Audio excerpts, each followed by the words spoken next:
Halo sahabat rumah belajar, kali ini kita akan belajar tentang perubahan wujud zat. Kita akan membahas tentang jenis-jenis perubahan wujud zat seperti 1. Meleleh, 2. Membeku, 3. Menguap, 4. Mengembun, 5. Menyublin, dan 6. Mengkristal. Serta kita akan mengkaitkan perubahan wujud zat tersebut dengan titik leleh, titik beku, dan titik didih. Yuk, simak video ini sampai habis. Setelah menyaksikan video ini, diharapkan sahabat rumah belajar dapat 1. Mendeskripsikan perbedaan keadaan partikel dalam zat padat, cair, dan gas sehingga memiliki sifat yang berbeda-beda. Yang kedua, menjelaskan faktor-faktor yang mempengaruhi perubahan wujud dan sifat pada zat.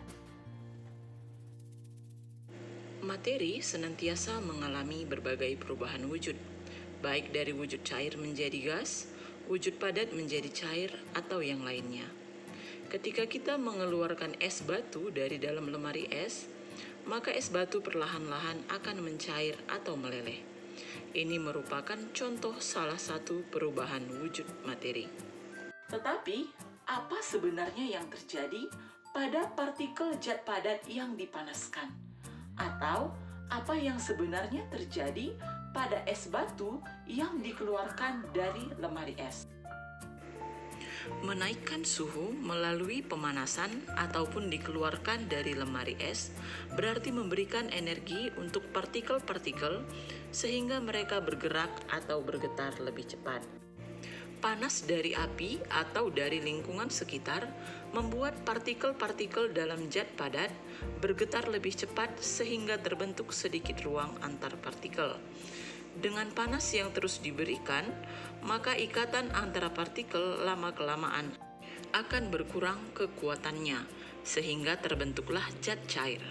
Peristiwa tersebut dikenal dengan sebutan meleleh atau mencair.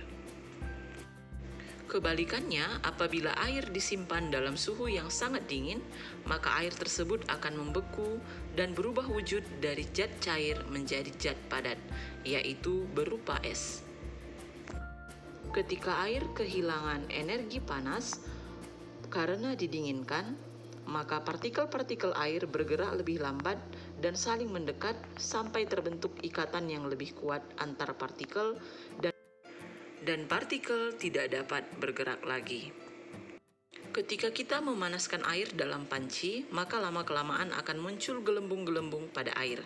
Saat muncul gelembung di mana air naik ke permukaan, lalu dilepaskan ke udara berupa uap air, itu disebut sebagai peristiwa mendidih. Adapun saat air yang merupakan zat cair berubah menjadi uap air, itu disebut dengan proses menguap. Saat kita menjemur pakaian setelah dicuci, airnya menguap saat dijemur sehingga bisa kering. Menguap terjadi pada permukaan zat cair, sedangkan mendidih terjadi pada semua bagian zat cair. Kebalikan dari proses menguap disebut dengan mengembun atau kondensasi. Pada proses kondensasi, panas dari gas yang terbentuk berpindah ke udara di sekitarnya. Karena kehilangan energi panas, maka gas berubah menjadi zat cair. Perubahan dari padatan yang dipanaskan sampai menjadi gas tanpa melalui tahapan menjadi cairan disebut menyublim. Peristiwa sublimasi es kering sering dimanfaatkan untuk menyebabkan efek asap atau kabut saat konser musik atau pergelaran seni.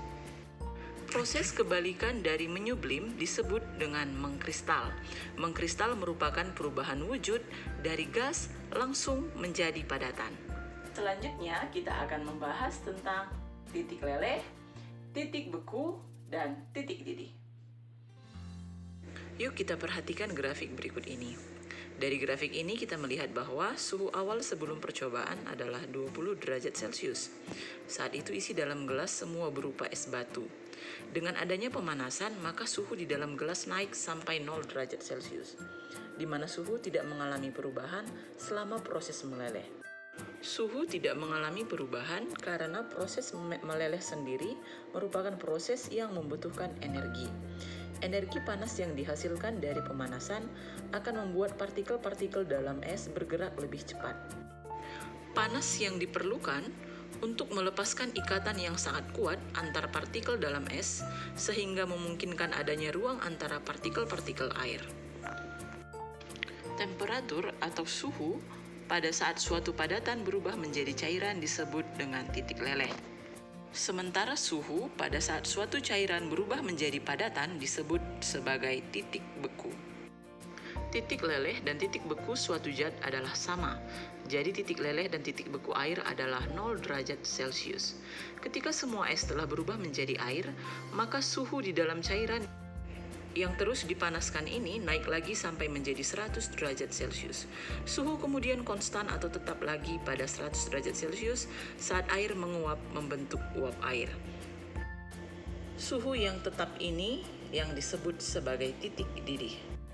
Jadi titik didih adalah suhu ketika cairan mengalami proses mendidih. Zat cair dilepaskan ke udara dalam bentuk gas.